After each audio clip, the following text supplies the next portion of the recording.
நிருபர் தித்வா சூறாவளி காரணமாக மாத்தளை மாவட்டத்தில் மூடப்பட்டுள்ள தோட்டப்புற பாடசாலைகளை அதே பிரதேசங்களில் மாற்று இடங்களை தெரிவு செய்து மீண்டும் அமைத்துக் கொடுக்க அரசாங்கம் நடவடிக்கைகளை மேற்கொள்ள வேண்டும் என இரத்தோட்டை பிரதேச சபை உபதலைவர் எரோஷன் சுகுமாரன் தெரிவித்தார். அவர் மேலும் கூறுகையில், தித்வா புயல் காரணமாக மாத்தளை மாவட்டத்தில் பல பாடசாலைகள் மூடப்பட்டுள்ளன. இதில் கம்மடுவ, வேவல்மட, நிக்கலோயா மற்றும் தங்கந்த தோட்ட பாடசாலைகள் உள்ளடங்குகின்றன.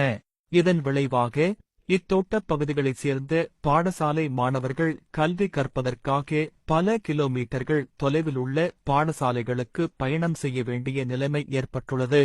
பஸ் போக்குவரத்து வசதி இல்லாத இத்தோட்டப் பகுதிகளில் வாழும் மாணவர்கள் பொருளாதார நெருக்கடிகள் உள்ளிட்ட பல்வேறு சமூக பிரச்சினைகளை எதிர்நோக்க வேண்டிய கட்டாயம் ஏற்பட்டுள்ளதாகவும், இதனால் இம்மாணவர்களின் கல்வி எதிர்காலம் இன்று கேள்விக்குறியாகியுள்ளதாகவும் தெரிவிக்கப்படுகிறது.